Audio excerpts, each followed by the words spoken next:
भारत माता की जय, भारत वीरों की जय। उम्मीद है आप बहुत अच्छे होंगे और मुस्कुरा रहे होंगे और सोच रहे होंगे सर जी आज क्या बताने वाले हैं। तो प्यारे बच्चों, आज मैं सबसे लास्ट में बताऊंगा कि ई ग्राम स्वराज पोर्टल में आपकी क्या भूमिका है, निकल सकते हो। आज मैं बात करने वाला हूं ई ग्राम स्वराज पोर्टल के बारे में। बहुत ही चर्चित विषय है और आपको ये जानना बहुत ही जरूरी है प्यारे बच्चों। तो शुरू से लेकर अंत तक बने रहिएगा, वाकई बहुत मजा आने वाला है इस वीडियो में और आप जानेंगे और सीखेंगे भी कैसे ई ग्राम स्वराज पोर्टल से हम पेमेंट लगाते हैं प्यारे बच्चों, ठीक है ना। तो थोड़ा सा हम जानते हैं ई ग्राम स्वराज के बारे में प्यारे बच्चों।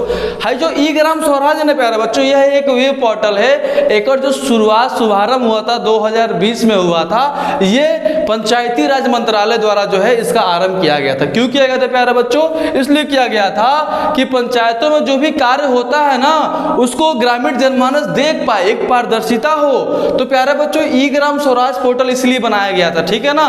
अब देखिए ध्यान से कि अब ई ग्राम स्वराज पोर्टल पर जो भी काम होगा ना ग्राम पंचायतों का, उसी से इसका अकाउंटिंग होगा, यानी पैसा जो भी होगा ई ग्राम स्वराज पोर्टल से आएगा, ठीक है ना प्यारे बच्चों। तो ई ग्राम स्वराज पोर्टल को मुख्यतः 4 भागों में जो है बांटा गया है, ठीक है ना प्यारे बच्चों। पहला है पंचायत की प्रोफाइल, दूसरा है कार्य योजना नियोजन और तीसरा है क्रियान्वयन पीआरएस, चौथा है अकाउंटिंग। तो प्यारे बच्चों तो आप कह रहे होंगे कि पंचायत की प्रोफाइल माने क्या होता है। तो पंचायत का प्रोफाइल माने ये होता है कि एक पंचायत के सदस्य निर्वाचित सदस्यों की जानकारी, और दूसरा पॉइंट वो गांव के भौगोलिक स्थिति, और तीसरा गांव कहाँ प्रसिद्ध है, और चौथा वर्तमान प्रधान वर्तमान सचिव का फोन नंबर ईमेल आईडी जो है इसमें हम जो है अपलोड करते हैं, ठीक ना, पंचायत की प्रोफाइल में ई ग्राम स्वराज पोर्टल पे। अच्छा, अगला है प्यारे बच्चों कार्य योजना नियोजन, जीपीडीपी। आपको मैंने बताया था ना जीपीडीपी के बारे में, डिस्क्रिप्शन बॉक्स में एक लिंक डाल देंगे कि जीपीडीपी का है, पूरा डिटेल से पढ़ लीजिएगा। तो दूसरा है कार्य योजना नियोजन। आप पंचायत सहायक भाई है ना, तो आपको जो है जीपीडीपी अपलोड करना है ना ई ग्राम स्वराज पोर्टल पे। तो जीपीडीपी वार्षिक कार्य योजना होती है, इसका पूरा डिटेल आपको डिस्क्रिप्शन बॉक्स में मिल जाएगा, मैं लिंक डाल दूंगा वीडियो का, आप देख लीजिएगा, ठीक ना। तो प्यारे बच्चों जो कार्य योजना नियोजन होता है यानी कि वर्क प्लान या प्लानिंग जो होता है, इसको हम ई ग्राम स्वराज पोर्टल पे अपलोड करते हैं, ठीक है ना। तीसरा है क्रियान्वयन है, पीआरएस है, यानी कि पीआरएस मतलब होता है progress reporting section. PRS progress reporting section क्रियान्वयन है, अंग्रेजी में कहल जाला इम्प्लीमेंटेशन है, क्या कहल जाला वर्क प्लान प्लानिंग, प्रोफाइल है पंचायत अकाउंटिंग, ठीक ना प्यारे बच्चों। अब देखो ध्यान से, जो क्रियान्वयन है सबसे बड़ा मेन रोल है किसका, ई ग्राम स्वराज पोर्टल का।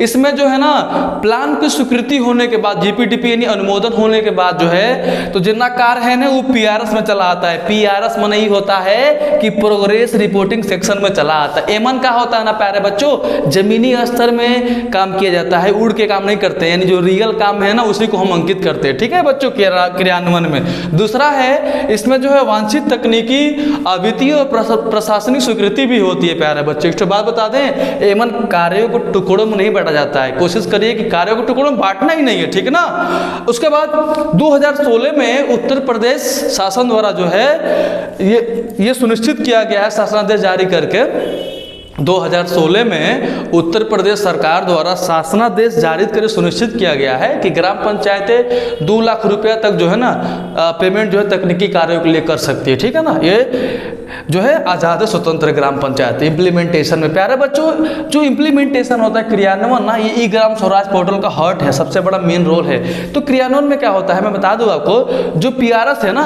पीआरएस मतलब प्रोग्रेस रिपोर्टिंग सेक्शन, इसमें क्या होता है ना, इसमें हम कार्यों का स्टेटस को भी अंकित करते हैं, मतलब दर्शाते हैं कि कौन काम चल रहा है, कौन काम बंद हो गया, कौन काम रद्द हो गया, उसको दर्शाते हैं। और इस सॉफ्टवेयर में एक और सुविधा दिया हुआ है कि अगर मान लीजिए कि कोई काम जो है जो भी कार्य अंकित किया गया है तो उसका स्टेटस हम बदल सकते हैं, मतलब अगर वो कार्य नहीं कराना है तो उसको हम बदल सकते हैं, और जो उस पर जो अंकित जो पैसा है वो पुनः दोबारा चला जाएगा प्लानिंग वाले सेक्शन में चला जाएगा पैसा, ठीक है प्यारे बच्चों। तो इसमें ये फायदा दिया हुआ है आपका क्रियान्वयन में। एक चीज और वेरी वेरी इंपॉर्टेंट इम्प्लीमेंटेशन में एमनेटो होता है जियो टैगिंग। कहोगे सर जी जियो टैगिंग माने जियो सिम नया बतियाने वाला, जियो टैगिंग माने ही होता है प्यारे बच्चों कि एक ठो ने पंचायती राज मंत्रालय द्वारा एगो यम एक्शन सॉफ्टवेयर जो है उसका निर्माण किया गया। जब आप प्ले स्टोर में जाएंगे वहाँ डालेंगे एम एक्शन, तो एक ठो प्ले स्टोर में सॉफ्टवेयर मिलेगा, उसको इंस्टॉल करेंगे प्यारे बच्चों। ऊपर नीचे लिखा रहेगा कि क्षेत्र स्तर पे क्षेत्रीय स्तर पे रिपोर्टिंग होती है, यानी कि ग्राम पंचायतों में जो भी कार्य हो रहा है ना वो क्षेत्रीय स्तर पे रिपोर्टिंग होती है, जो उनमें पारदर्शिता दिखता है वो कोई भी देख सकता है प्यारे बच्चों, ठीक है ना।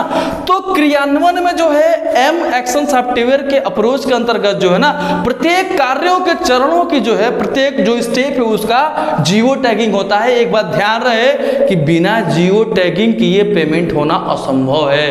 कोनो चीज का पेमेंट करना है ना पंचायत सहायक भाई तो आपको जियो टैगिंग करना पड़ेगा। और अगला है आपका अकाउंटिंग। अकाउंटिंग माने ही होता है प्यारे बच्चों कि अब जो भी काम होगा तो कर लिए पैसा चाहिए ना, लेबर का, मिस्त्री का, सामान का, तो अकाउंटिंग करते हैं, ठीक है प्यारे बच्चों।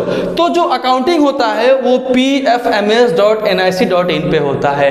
प्रत्येक ग्राम पंचायतों की यूजर आईडी पासवर्ड होती है, इसमें हम सबमिट करते हैं इस वेब पोर्टल को खोल के, और बाईं तरफ माई स्कीम खोल के एक मेनू खुलेगा, माई स्कीम में माई मैनेजमेंट में जाके ये सुनिश्चित करते हैं कि पेमेंट जो ने योजना के लिए लगाया जा रहा है वो उसका अकाउंट नंबर IFSC कोड सही होना चाहिए और बैंक में वो खाता जो है चालू होना चाहिए। ऐसा कि नहीं कि हम ऐसा कुछ डिटेल भर दिए हो जो गलत हो। और एक चीज और बता दें प्यारे बच्चों कि PFMS में कोई भी काम एक ही बार में करना चाहिए, ज्यादा इसको डिस्टर्ब नहीं करना चाहिए, ठीक है ना। तो जो पैसा वैसा आता है ई ग्राम स्वराज का वो PFMS के माध्यम से आता है। कहोगे सर जी PFMS क्या है, तो PFMS प्यार फालतू मैनेजमेंट सिस्टम कहानी सुने थे ना, लिंक डाल दे रहे डिस्क्रिप्शन बॉक्स में। एक होता है पब्लिक फाइनेंशियल मैनेजमेंट सिस्टम पूरा नाम, कैसे पैसा आता है कैप्चा डोंगल वोंगल लगा के, तो हम डिस्क्रिप्शन बॉक्स में जो है लिंक डाल दे रहे हैं, ठीक ना। ये तो हो गया ई ग्राम स्वराज 12 को जो मुख्यतः 4 भागों में बांटा गया है ना, आपने जान लिया, ठीक है। अब देखो प्यारे बच्चों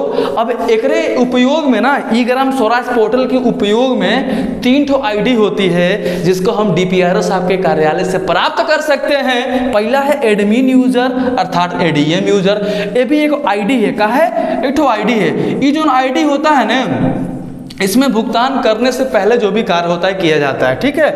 फिर दूसरा है मेकर आईडी, तीसरा है चेकर आईडी। एक आईडी में नहीं होला डोंगल डिजिटल सिग्नेचर DSC जो कि कहा जाता है डिजिटल सिग्नेचर सर्टिफिकेट्स। तो मेकर आईडी माने क्या होता है ग्राम पंचायत सचिव का आईडी, और चेकर माने होता है ग्राम प्रधान जी का आईडी, वर्तमान प्रधान जी का आईडी, ठीक है प्यारे बच्चों। अच्छा तो है जो होना है ना डिजिटल सिग्नेचर से पैसा आता है, कैसे आता है मैं आगे बता रहा हूँ प्यारे बच्चों। लिखा है मेकर और चेकर द्वारा फंड ट्रांसफर FTO निर्गत करना। FTO माने होता है फंड ट्रांसफर आर्डर, जो पैसा आता है लिखता है 6,000 रुपया क्रेडिट योर अकाउंट सैलरी। अच्छा तो देखो बच्चों ध्यान से, मेकर और चेकर द्वारा जो फंड ट्रांसफर निर्गत कैसे होता है और रिपोर्टिंग का होता है पंचायत सहायक की भूमिका लास्ट में बताता हूं, तो पता है ना बहुत मजा आने वाला है। अच्छा तो प्यारे बच्चों देखो ध्यान से, जो मेकर होता है ना यानी ग्राम पंचायत सचिव का आईडी, तो जो PFMS से जो एजेंसियां अप्रूवल होगी जिनको अनुमोदन मिला होगा उनको मेकर द्वारा पेमेंट किया जा सकेगा, ठीक है ना प्यारे बच्चों। मेकर द्वारा पेमेंट करनी हो तो क्या होता है ना कि लॉगिन कर आईडी होता है यूजर आईडी पासवर्ड, लॉगिन कर क्या होता है कि transaction voucher, transaction payment voucher, online payment voucher add चयनित किया जाता है, ठीक है। उसके बाद हर एक व्यय वाउचर का ना एक डिटेल्स होता है, जैसे कि ये जो होते हैं मेकर साहब वो कहते हैं मतलब सचिव साहब जो है ई ग्राम स्वराज पोर्टल पे हर एक कार्यों का व्यय वाउचर अंकित करते हैं, उन पे उनका डिजिटल सिग्नेचर होता है प्यारे बच्चों। और उसके बाद चेकर महोदय जो है अपना डिजिटल सिग्नेचर लगा के पेमेंट जो है PFMS में आ जाता है, ठीक ना प्यारे बच्चों। तो देखो ध्यान से, तो हर एक कार्यों का व्यय वाउचर होता है, हर एक कार्यों का वर्क आईडी होता है प्यारे बच्चों। तो व्यय वाउचर का मतलब क्या होता है, जो व्यय वाउचर होता है वो सचिव महोदय ही जो है अंकित करते हैं ग्राम स्वराज पोर्टल पे। तो व्यय वाउचर का जो विवरण होता है उसमें होता है अकाउंट अकाउंट का हेड कौन है, किस योजना के तहत हो रहा है, दिनांक क्या है, और उस व्यय वाउचर का संक्षेप में विवरण की भुगतान क्यों किसको किया जा रहा है, माध्यम क्या होता है, PFMS होता है। और इसमें ये भी ध्यान देते हैं कि नेचर ऑफ पेमेंट एक्सपेंडिचर क्या है, तो इन सब चीज़ों का विवरण होता है। ये सचिव साहब का काम होता है ई ग्राम स्वराज पोर्टल पे अपलोड करना। लेकिन अब तो आप पंचायत सहायक भाई आप हो गए ना, अब तो आपको सब करना है। खली बली हो गया है दिल, दुनिया से मेरा खुशी मिलता है कभी कभी ये सब सूचना सुन के। हाँ, तो अगला है प्यारे बच्चों कि मेकर और चेकर द्वारा फंड ट्रांसफर FTO क्या होता है, ठीक ना। तो देखो ध्यान से, मेकर द्वारा जो है ना दैनिक पुस्तिका बंद करने के बाद FTO जो है मेकर द्वारा किए जाते हैं। यानी मेकर मतलब सचिव साहब द्वारा दैनिक पुस्तिका भी बता रहे हैं क्या होता है। तो दैनिक पुस्तिका बंद होने के बाद मेकर द्वारा जो है फंड ऑर्डर ट्रांसफर जो है FTO निर्गत होता है। निर्गत मतलब इशू होता है, निर्गत मतलब हिंदी शुद्ध हिंदी है, टू इशू मतलब जारी करना, ठीक ना। अब देखो ध्यान से प्यारे बच्चों, होता क्या है ना कि FTO जो निर्गत होता है मेकर द्वारा क्या होता है, जो ट्रांजैक्शन जो अमाउंट होता है, यानी कि ट्रांजैक्शन जो वाउचर होता है, ट्रांजैक्शन पेमेंट वाउचर होता है, ऑनलाइन पेमेंट वाउचर जो है साइन FTO चयनित करते हैं सचिव साहब, ठीक ना, ई ग्राम स्वराज पोर्टल पे। उसके बाद क्या होता है कि एक दिवस में पंचायतों के एक दिवस में मान लीजिए कि एक ही दिन में 3-4 पेमेंट लगाना, मान लीजिए कि शौचालय के टेकर का, पंचायत सहायक का, किसी भी कार्यों का कराना हो, तो कार्यों का अगर होगा तो उसकी एक वर्क ID जनरेट होगी, ठीक ना। तो मान लीजिए एक ही दिन में आपको कई चीज़ को अपलोड करना है ई ग्राम स्वराज पोर्टल पे। तो होता क्या, जब अपलोड कर देंगे ना, जैसे मान लीजिए केयर टेकर का सैलरी, पंचायत सहायक का सैलरी, उसके बाद जो किसी यहाँ से रोड बनाए इंटरलॉकिंग, उस टाइप का जो आप पर्टिकुलर में लिख देंगे प्यारे बच्चों, मतलब एक्सपेंडिचर जो होगा, जो व्यय विवरण और डिटेल उसको लिख देंगे। उसके बाद होता क्या है ना कि उसमें हमारे सचिव साहब का उक्ता अनुसार जो है डोंगल लगता है, डिजिटल सिग्नेचर लगता है। और डिजिटल सिग्नेचर लगते कहीं पता क्या होता है, लगते कहीं है ना कि एगो FTO का फाइल जनरेट होती है। मतलब जब FTO जनरेट होगा तो FTO मतलब होता है फंड ट्रांसफर ऑर्डर जनरेट होती है। उसके बाद क्या होता है कि DSC के द्वारा सिग्नेचर होता है। DSC माने क्या होता है, डिजिटल सिग्नेचर सर्टिफिकेट डोंगल जो होता है PDF पेन ड्राइव की तरह होता है, वही लगाते हैं प्यारे बच्चों। और जैसे ये पूरी प्रक्रिया हो जाएगी सचिव साहब की ना, मतलब कि जो भी व्यय वाउचर है उस पर जो भी है डिजिटल सिग्नेचर हो गया सचिव साहब का। उसके बाद क्या होता है कि एक FTO की जो है ना पूरी फाइल बन जाती है। मान लीजिए कि आपने पंचायत सहायक है, आपने एक दिन में 4 चीज़ें पेमेंट लगाया, तो एक सूची बन के आ जाएगी मतलब व्यय वाउचर का, और सब पे डिजिटल सिग्नेचर लगा होगा सचिव साहब का। और लगाने के बाद तुरंत जो है ना वो चला जाता है मतलब ऑनलाइन माध्यम से प्रधान जी के पास, यानी कि वो चेकर हो गए ना, वो चेकर ID है। तो क्या करेंगे, अपन लॉगिन पासवर्ड डाल के लॉगिन करेंगे और अपन डोंगल लगा के ओके जो है पेमेंट के लिए फॉरवर्ड कर देंगे। और जो है चेकर द्वारा FTO निर्गत करने के लिए पता क्या करना पड़ता है, जो आपका ट्रांजैक्शन जो होता है, जो ट्रांजैक्शन पेमेंट प्रणाली होती है, यानी कि मास्टर एंट्री DSC होता है, प्रबंधन साइन FTO होता है, वो जो है चेकर द्वारा निर्गत किया जाता है प्यारे बच्चों, ठीक ना। तो चेकर मतलब प्रधान जी अपना डोंगल लगाते हैं, जैसे डोंगल लगाएंगे पैसा जो है PFMS माध्यम से 2 दिन में लाभार्थी या एजेंसी के खाता में चला जाता है। अगर मान लीजिए कि पैसा नहीं गया किसी कारणवश, तो ओकर रिपोर्ट 2 दिन में आपको ई ग्राम स्वराज पोर्टल पर देखने को मिल जाएगा। अगला बच्चों हेडिंग है रिपोर्टिंग। रिपोर्टिंग में नहीं होता है ना कि ई ग्राम स्वराज पोर्टल पर हम रिपोर्टिंग भी करते हैं, जैसे कि मान लीजिए सेक्टर वाइज रिपोर्ट है, अप्रूव्ड प्लान है, कैश बुक है, ठीक ना। उसके बाद जो है आपका इसलिए रिपोर्टिंग करते हैं ना ताकि ग्रामीण जनमानस आम लोग देख पाए कि कितना गांव में कौन कौन काम हुआ, कैसे कैसे प्लानिंग है, ठीक है ना। अगला है वेरी वेरी इंपॉर्टेंट। अब देखिए रिपोर्टिंग में एक चीज और मैं भूल गया, उसमें DSC रिपोर्टिंग भी होता है, ठीक ना। अप्रूव्ड प्लान होता है, कैश बुक होता है और अमाउंट पेंडिंग रिपोर्ट भी होता है आप PFMS का, ठीक ना, कि क्यों आखिर में अमाउंट पेंडिंग हो गया। तो सब चीज रिपोर्टिंग में आपको मिल जाएगा, ये कोई भी देख सकता है। ई ग्राम स्वराज पोर्टल जैसे आप डालेंगे ना गूगल पे, तो नीचे आएंगे सबसे नीचे, तो ये रिपोर्टिंग का ऑप्शन होता है, सेक्टर वाइज रिपोर्ट होता है, किसी की सैलरी भी आप देख सकते हैं यहाँ पे, ठीक ना, केयर टेकर का, पंचायत सहायक का, ठीक है। ये सब जो चीज़ें प्यारे बच्चों है ना, ये तो आज मैं आपको पढ़ा रहा हूँ और अगले दिन मैं इसको सिस्टम पे मैं जब दिखाऊंगा कैसे पेमेंट करते हैं, तो आशा करता हूँ वीडियो आपको अच्छी लग रही होगी। अब ना अच्छा लगेगा क्योंकि लिखा है पंचायत सहायक की भूमिका कब से खाली बली है ना कि सर जी एमन का भूमिका है। तो सबसे पहला काम इसमें भूमिका क्या है कि पंचायत की प्रोफाइल तैयार करने में सचिव साहब का सहयोग करना। एक होता है रिसोर्स इन्वेलप, वो आता है कार्य योजना में, क्योंकि सर जी का है जौन सरकार अलग पैसा देती है ना, जैसे अंत्येष्टि स्थल का खातिर 24,36,000 रुपये दे रही है। बारात घर खातिर, पंचायत भवन खातिर और GST के तहत बहुत सारे पैसे आते हैं, उसी को हम बोलते हैं रिसोर्स इन्वेले बोलते हैं। ओहू तैयार करने में सचिव साहब को आपको सहयोग करना है प्यारे बच्चों, यानी कि पंचायत की प्रोफाइल तैयार करने में आप सहयोग करेंगे सचिव साहब का, रिसोर्स इन्वेले तैयार करने में करेंगे, और एम एक्शन जो सॉफ्टवेयर है ना ओकरे अंतर्गत जो भी उसका अप्रोच है गांव का जो है कार्य हो रहा है प्रत्येक चरणों का जियो टैगिंग करेंगे, और आपका हर कार्य योजना का जो है प्रोग्रेस रिपोर्टिंग आप तैयार करेंगे,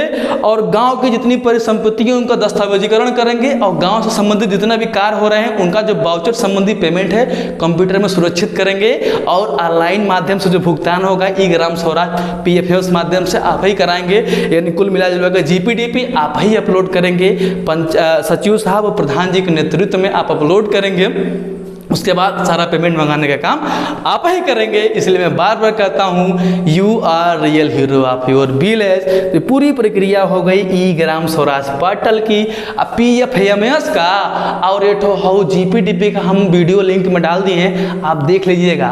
और वह पचन से एक रिक्वेस्ट है कि बगलिए हम घंटा नहीं दबाते हैं, प्लीज़ दबा दीजिए घंटा वंटा, ताकि एनर्जी मिलता है। तो मिलते हैं अगले एपिसोड में, आप बताएंगे कैसे पेमेंट लगता है, कंप्यूटर पर दिखाएंगे, ठीक ना, बहुत मज़ा आने वाला है। धन्यवाद।